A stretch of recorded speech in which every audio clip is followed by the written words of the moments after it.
నమస్కారం, welcome to I dream. ధర్మ మార్గం విత్ విజిత కార్యక్రమానికి స్వాగతం.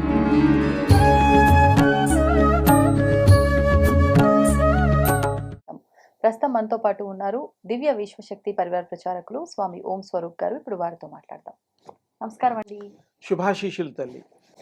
అయితే మనం వింటూ ఉంటాం, నిత్యము ఆచరించే విధానాల్లో కానివ్వండి, కొన్ని విశేషమైన విషయాల్లో కానివ్వండి, అంటూ అని చెప్పి, ఈ మైల అని చెప్పి, అంటే ఎవరైనా చనిపోయినప్పుడు మనం పాటించే ఈ మైల ఈ ఒక విధానం కావచ్చు, లేదు అంటే ఆడవారికి సంబంధించిన ఈ ముట్టు అంటూ ఉంటారు అచ్చ తెలుగులో, ఈ విషయానికి సంబంధించే కావచ్చు. కొన్ని రకాలవి మనం ఈ ఆచార వ్యవహారాలు, మడి కూడా ఇవన్నీ ఆచరిస్తూ ఉంటాం. నిజంగా ఇవి ఆచరించాల్సిన అవసరం ఎంతవరకు ఉంది? ఆచరిస్తే కలిగే ప్రయోజనం ఏంటో తెలియజేయండి. బాగుంది, చాలా మంచి ప్రశ్న, అందరికీ తెలియాల్సిన ప్రశ్న. ఎప్పుడు కూడా మా విజయమ్మ తల్లి ప్రశ్నలన్నీ కూడా అందరికీ అర్థమయ్యే రీతిగా, ఉపయోగపడే రీతిగా సంధిస్తూ ఉంటుంది. చక్కటి వేదిక, సంతోషం. ఈ సృష్టిలో మడి, ఇప్పుడు మీరు అడిగిన మైల ఇత్యాదివన్నీ కూడా ఎలా మొదలయ్యాయి అనేటువంటిది కూడా మొదలు పెడదాం. మొదలు ఎవరో చేసి ఉండాలి కదా. అసలు ఎవరో చేయడానికి వాళ్ళకి ఎందుకు ఇలా ఆచరించాలి అని అనిపించే ఆ యొక్క మనసులో సంకల్పం ఎలా వచ్చిందో కూడా తెలియాలి మనకి. ఎవరో ఆచరిస్తున్నారు, మనం వెళ్తున్నాం, మన పిల్లలు వెళ్తారు, అది కాదు. అసలు ఇది ఎందుకు వచ్చింది, ఏ విధంగా ఇది, మరి ఏ కాలాల్లో ఎప్పుడు మొదలుపెట్టినా ఏదో ఒక ముఖ్యోద్దేశం ఉంటుంది కదా. అయితే ఈ యొక్క ప్రపంచంలో, సృష్టిలో శక్తులు, మంచి శక్తులు, కొంత ఇబ్బంది పెట్టే శక్తులు, కీడు చేసే శక్తులు అంటాం, ఇత్యాదివి, ఇంకా ప్రయోగాలు, ఇవన్నీ అది ఒక పెద్ద సబ్జెక్ట్, మహాసముద్రం. ఇప్పుడు మనం ఇక్కడ కనుక తీసుకుంటే విశ్వంలో ఉండేటువంటి రేస్, కిరణాలు, తర్వాత అవి ప్రసరించేటువంటి భూమి మీద, మానవుల మీద, చరాచర సృష్టి మీద, చెట్లు పుట్టలు అన్నిటి మీద, చివరికి గుళ్ళల్లో కూడా పౌర్ణమి, అమావాస్య, గ్రహణాలప్పుడు కూడా మూస్తూ ఉంటారు. దాని అర్థం ఏంటి? ఆ యొక్క నీడ కిరణాలు పడ్డ సమయంలో శుచి, శుభ్రత, గుళ్ళని కడగడాలు, అన్ని చేయడాలు, పూజలు, క్రతువులు ఉంటాయి. ఇది అందరికీ ప్రపంచవ్యాప్తంగా తెలుసు కాబట్టి గుడి గురించి కూడా నేను చెప్పడం జరుగుతుంది. కొన్ని పీడ దినాల్లో కొన్ని పనులు చేయకూడదు, తర్వాత మంచి ముహూర్తాలు చూసుకొని చేసే కార్యక్రమాలు ఉంటూ ఉంటాయి సహజంగా. చిన్నప్పుడు బారసాల దగ్గర నుంచి, పెళ్ళిళ్ళ దగ్గర నుంచి అన్నిట్లో కూడా ముహూర్తాలు చూసుకోవడం, మంచి టైం, ముహూర్తం అంటే మంచి టైంని నిర్ణయించుకోవడం మనం ఆచరణలో ఉన్నది. చెడు మనం ఇష్టపడము, అది కష్టం కలుగుతుందనే బాధతో ఇష్టపడం. మనకి ఎప్పుడు మంచి అనేటువంటి ఉద్దేశము, కోరిక ముఖ్యం. సృష్టి ఆది యందు ఏ విధంగా అయితే ఆ యొక్క దివ్య శక్తి ప్రకంపనలు, తర్వాత కిరణాలు, శక్తి పుంజాలు ఈ భూమికి తాకుతాయో, దాంట్లో కూడా సద్వి ఉంటాయి, ఉపయోగకరంగా ఉంటాయి, ప్రాణాన్ని పెంపొందించేట్టుగా ఉంటాయి, ప్రాణశక్తిని ఇచ్చే ఉంటాయి. కొన్నేమో ప్రాణానికి విరుద్ధంగా పనిచేసే శక్తి కూడా అప్పుడప్పుడు అది విశ్వంలో విస్తరిస్తూ ఉంటుంది, ప్రయాణం చేస్తూ ఉంటుంది. దాన్ని మళ్ళీ కాపాడడానికి, దాన్ని రూల్డ్ అవుట్ చేయడానికి మంచి శక్తే మళ్ళీ భగవంతుల యుద్ధాలు, రాక్షస దేవతల యుద్ధాలు కూడా మనకు అదే ధర్మం, ఆచరించే వాళ్ళదొక ఇది చెప్తారు. ఇదంతా కూడా డీటెయిల్డ్గా నేను ఎందుకు పూర్వంది వివరించానంటే దీనికి సంబంధం ఉంది. ఏ విధంగా మంచిని మనం మరి ప్రయోజనంగా, మనకు ఉపయోగంగా ఉపయోగించుకోవడానికి కోసం మనం శాశక్తుల ఇచ్చేస్తాం. ఎలాగైతే విశ్వంలో ఈ యొక్క బ్యాక్టీరియా అనేటువంటిది ఉంటుంది, అలాగే కొన్ని జబ్బులకి ఈ మధ్యకాలంలో ఒక 5 ఏళ్ళు దరిదాపు అవుతోంది కరోనా మహమ్మారి ప్రపంచవ్యాప్తంగా భూకంపాన్ని కంటే మించిన మనస్సుల యొక్క కంపలను గురి చేసింది. ప్రతి వాళ్ళు ముట్టుకోవడానికి, ప్రతి వాళ్ళు షేక్ హ్యాండ్ ఇవ్వడానికి, ప్రతి వాళ్ళు తిన్న ప్లేట్లో మళ్ళీ ఇతరులు భుజించడానికి, తల్లి తండ్రి పిల్లలు ఎవరు కూడా ఎంత ప్రేమించిన వాళ్ళైనా దగ్గరగా హత్తుకోవడానికి కూడా కరోనా వచ్చినప్పుడు భయపడ్డారు. ఇది సహజం. అంటే ఏమిటి, ఒక టైప్ ఆఫ్ అంటు వ్యాధి వ్యాప్తి చెందుతుంది, బ్యాక్టీరియా ఫామ్ అవుతుంది ఒకరి నుంచి ఒకరికి అనేటువంటిది. అందుకని ఇది ఎంత సత్యమో ఇక్కడ కూడా మనకి శరీరంలోంచి వచ్చేటువంటి విడుదలయ్యేటువంటి శరీరంలో సైకిల్స్ ఉంటాయి. అది తల్లులకి కూడా వర్తిస్తుంది. ఈ సైకిల్స్ ఎప్పుడైతే ఆగిపోవడం లాంటిది ఉంటాయో అప్పుడు ఆరోగ్యం క్షీణిస్తుంది అనేటువంటిది అందరికీ తెలుసు. గైనిక్ డాక్టర్స్ కూడా చెప్తూ ఉంటారు.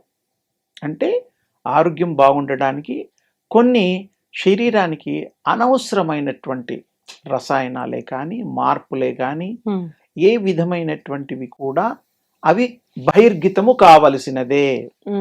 అంటే నేచర్ ఎంత గిఫ్ట్, చాలా గొప్పది. నేచర్ తల్లి అనేది ఉంటే కాళ్ళు మొక్కాల్సిందే రోజు. ఎందుకంటే స్త్రీలను విశేషంగా కాపాడేటువంటిది, ఆరోగ్యాన్ని ప్రసాదించేటువంటి ఆ సిస్టమ్ ఏదైతే ఉందో నేచర్లో అదొక భాగం. అది ఎంత ఆచరిస్తే ఇతరులకు కూడా ఎంత ఇబ్బంది కలగకుండా ఉంటే అంత సుభిక్షంగాను అందరూ ఆనందదాయకంగాను ఆరోగ్యంగా ఉంటారు. తప్పు అనేటువంటిది ఇక్కడ మీరు తీసుకునే దృష్టిలో ఉంటుంది. నేచర్కి ఎగనెస్ట్గా మనం ఎప్పుడు పోలేము. అందుకని ఆ టైంలో రిలీజ్ అయ్యేటువంటి, ఆ టైంలో వ్యాప్తి చెందేటువంటి ఆ యొక్క బ్యాక్టీరియా లాంటివి ఏదైనా మనం జాగ్రత్తగా ఉండడం, సోకకుండా ఉండడం అనేటువంటి దాన్ని ముఖ్యోద్దేశం. అందుకని మనం ఆ టైంలో ఏమిటంటే ఈ యొక్క మడి ఆచార వ్యవహారాలు కూడా శుభ్రతకి మారుపేరు. పూజలు చేసుకునే వాళ్ళకి ఈ రోజు కూడా పొడి బట్టలు మడి బట్టలు అని ఇళ్లల్లో దండెములు అని తెలుగులో అంటారు. అంటే ఆరేయడానికి వీలుగా జపదపాదుల ముందర స్నానం ఆచరించి ఆ ఉతికినవి ఆరేసిన గుడ్డలని అవే వాడి పూజ అనంతరం మళ్ళీ వీళ్ళ నిజ జీవితంలో చేయాల్సిన కార్యక్రమాలన్నిట్లో పాల్గొంటారు. అంటే ఏమిటి అంత డీటెయిల్డ్గా ఏముంది అంటే ఆ దానికి ఏ విధమైనటువంటి మరి వ్యాప్తి చెంది ఉంటుందో అవి కంటిన్యూగా కాకుండా శుభ్రత అనే పేరుతో మడి అనే పేరుతో ఇతరులకు కూడా ఇబ్బంది కలగకుండా ఉండడమే మడి. ఇప్పుడు నాకు వచ్చిన జబ్బుని ఇంకోటి కంటిస్తే ఎలా? బుద్ధి జ్ఞానం ఉన్నవాళ్ళు చేయరు. మన పూర్వీకులు మహాజ్ఞానవంతులు. అందుకని అప్పటి నుంచి ఆచార వ్యవహారాల్లో మడి అనేది పెట్టారు. మంచినీళ్ళు కూడా ఒకరి తాగిన గ్లాసుల్లో తాగకూడదు, ఒకరు తిన్న కంచంలో తినకూడదు. ఇప్పుడు ఏంటంటే వేడి నీళ్ళలో ఏదో తోమేసేసి ఇంట్లో వాళ్ళ వీళ్ళని బట్టి ఆ కంచాలు ఉండే మరి సంఖ్యను బట్టి వాడుకుంటూ ఉంటారు. ఒక విధంగా మోడర్న్ పీపుల్ తెలుసో తెలియక ఒక మంచి అలవాట్లు కూడా ఉన్నాయి.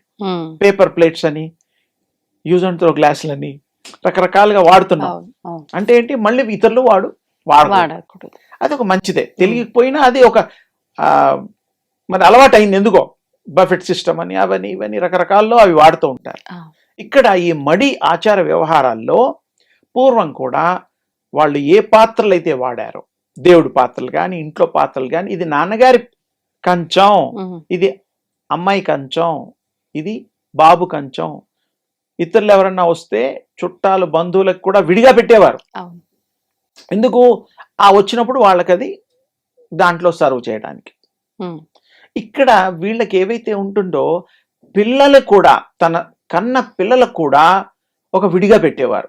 ఎందుకంటే అంత ఆరోగ్యమైనటువంటి వాతావరణాన్ని ఆ మడి అనే పేరుతో గుడ్డలు వేసుకునే దాంతో ఆచరించేటువంటి దాంతో, ఈవెన్ గొలుసులు కూడా బంగారపు గొలుసులు కానీ కంచాలు గ్లాసులతో పాటు బట్టలతో పాటు అవి కూడాను 7 వారాల నగలు కానీ ఇంకా ఇత్యాది ఏవైనా సరే ఇతరులకు ఇచ్చేటప్పుడు మనసు ఒప్పేది కాదు.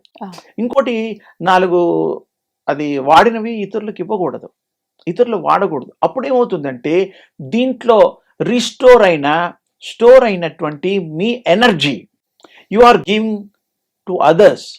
అప్పుడు వాళ్ళకి ఏమవుతుంది, మీ యొక్క మంచి ఎనర్జీ అయినా చెడు ఎనర్జీ అయినా ఆల్రెడీ అందులో వికృతమై ఉంటుంది. అప్పుడు ఏమవుతుంది, అది వాళ్ళకి ఎఫెక్ట్ అవుతుంది. మంచిదే అవుతుంది, చెడు అంటే ఇదంతా థాట్ మీద ప్రాసెస్, మళ్ళీ అది వేరు. అందుకని ఎప్పుడైనా వస్తువులు అవన్నీ కూడా ఇవ్వకపోవడం ఎంత కరెక్టో మడి ఆచారాల్లో అది పెద్ద పీట వేసుకుంది.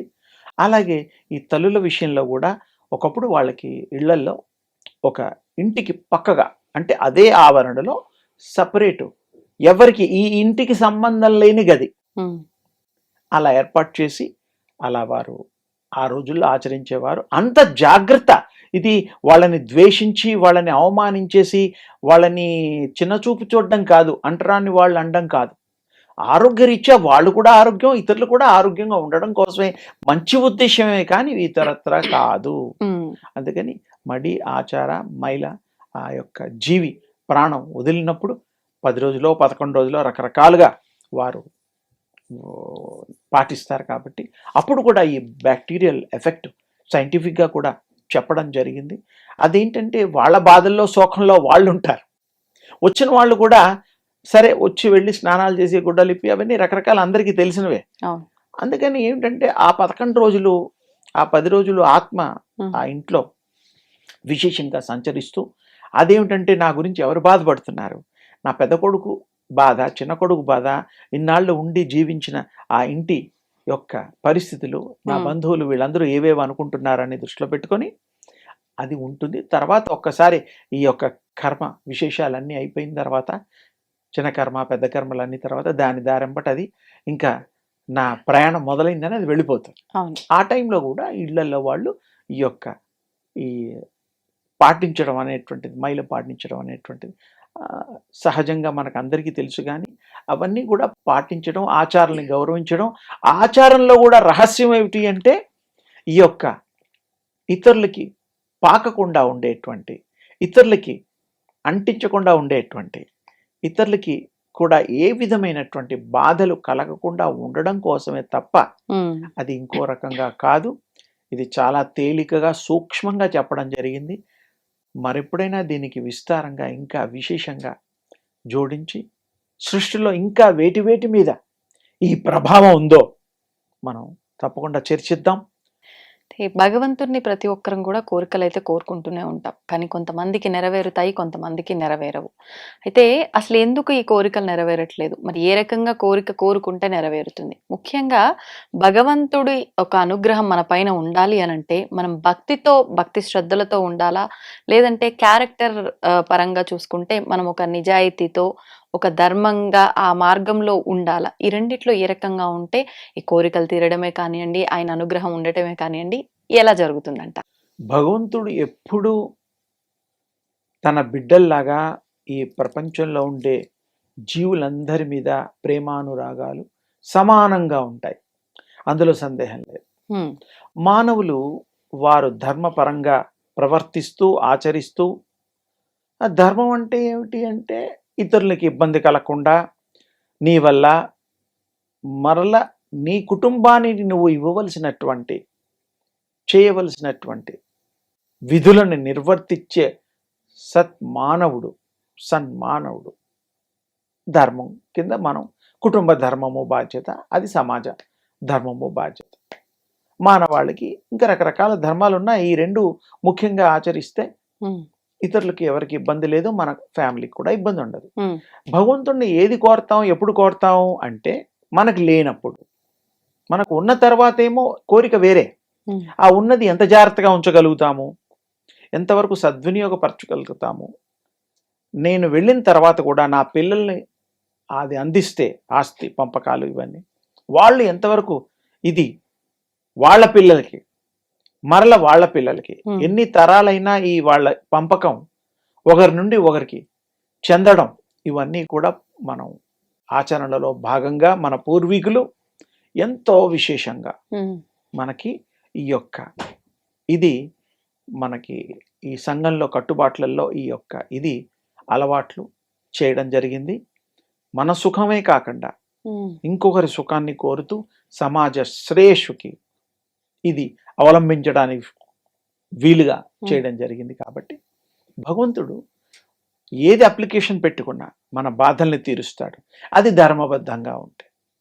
ఒకరిని భగవంతుడా వాడి మీద నాకు కోపం ఉంది, ద్వేషం ఉంది, వాడికి యాక్సిడెంట్ చేసేయి, చంపేయి, వాడికి కష్టాలు పెట్టు, నేను చూసి ఆనందిస్తా అనే కోరిక ఏ మానవుడికున్నా అది ఫలించదు. ఒకరి చెరుకూడుతున్నాం కదా, భగవంతుడు ఒకరిని చెరుకూడేది అంటే ఆయన అలౌ చెయ్యడు. సృష్టి స్థితి ఇవన్నీ ధర్మం మీద ఆధారపడి ఉంటాయి, ఆచరణ మీద ఆధారపడి ఉంటాయి. అందుకని ఇతరులకు కోరుకునేది కూడా మంచి కోరిక, శ్రేయస్సు కోరిక, ఆనందాన్ని పంచి ఇచ్చేటువంటి కోరిక, ఒకరికి బాగుపడే కోరిక.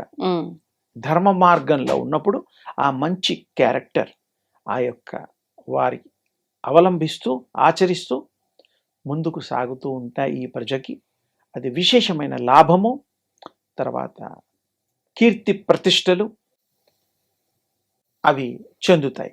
భగవంతుడు సింపుల్గా చెప్పాడు, నువ్వు బాగుండు, ఇతరులే బాగుండు అంతే.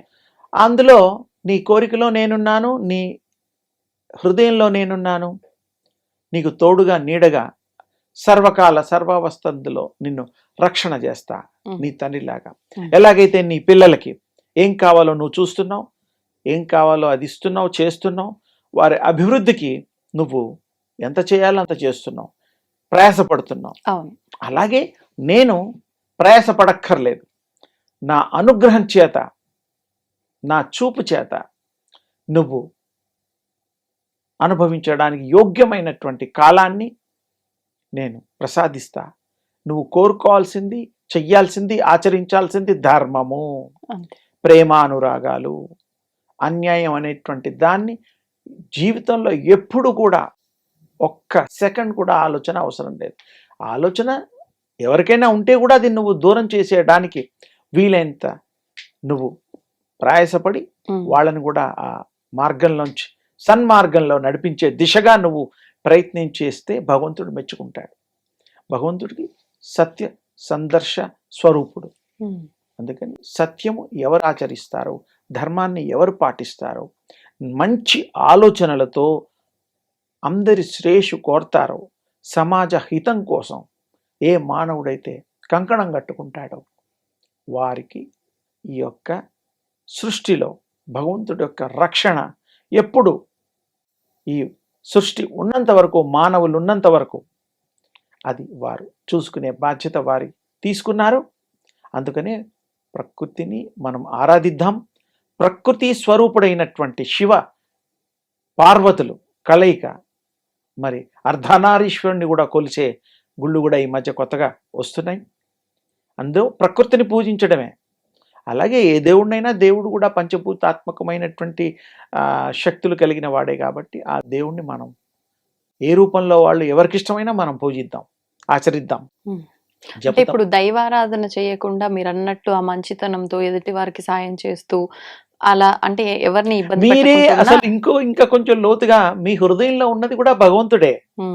ఆలోచింప చేసేది ఎవరు? మానవుడు కాదు. మానవుడిది శరీరమే, ఆత్మ వేరు. ఎక్కడి నుంచో ఏ లోకాల నుంచో వచ్చిన ఆత్మ ఈ యొక్క మానవ శరీరంలో తల్లిదండ్రుల యొక్క కోరిక మేరకు ఆ గర్భంలో ప్రవేశించి వారు ఈ యొక్క మానవ రథాన్ని, శరీరాన్ని ఈ యొక్క సమాజంలో నడిపిస్తూ ఉన్నారు. మనకు తెలుస్తోంది. ఆ ఆత్మ నిర్ణయాలు వేరు, శరీర ధర్మాలు వేరు. ఇవన్నిటి కూడా కంట్రోల్ చేయగలిగేది ఆత్మ, ప్రాణశక్తి. వినడం, చూడడం ఇవన్నీ కూడా అందరికీ తెలుసు. శక్తి లేకుండా మనం ఏమీ చేయలేం. అలాగే మీరు ఎదుటివారి యొక్క ఇది బాధలు మనం అర్థం చేసుకొని ప్రవర్తించిన నాడు తప్పకుండా మరి భగవంతుడు ఆ విధంగా ఎదుటి వాళ్ళని కరెక్ట్ చేస్తూ ఎదుటివాడి బాధల్ని కూడా మీ రూపంలో, మీ ద్వారా, అప్పుడు ఎవరన్నా మంచి పనులు చేస్తే సాక్షాత్ భవస్వరూపుడు భగవంతుడిలాగా నాకు ఈ రక్షణ చేశాడు, నన్ను కాపాడాడు అని మానవులు కూడా అంటూ ఉంటాం అప్పుడప్పుడు. అంటే ఏమిటి? మానవుడు మహనీయుడే కాదు, భగవత్ స్వరూపుడు కూడా అవుతాడు చేసే పనులు బట్టి. అందుకని మనలో ఉన్నది కూడా భగవత్ స్వరూపమే. మంచి గుణాలు ఉంటే భగవత్ స్వరూపాలుగా మారుతాం. చెడు స్వరూపాలుగా ఉంటే రాక్షసుల కంటే గొప్పగా పెద్ద రాక్షసులం అయిపోతాం. సమస్య లేదు. అందుకని ఆ రాక్షసులను దూరంగా పెట్టి, రాక్షసులకి రాజు అంటారా? రాజేమిటి, ఇంకేమన్నా ఉంటే చక్రవర్తి కూడా.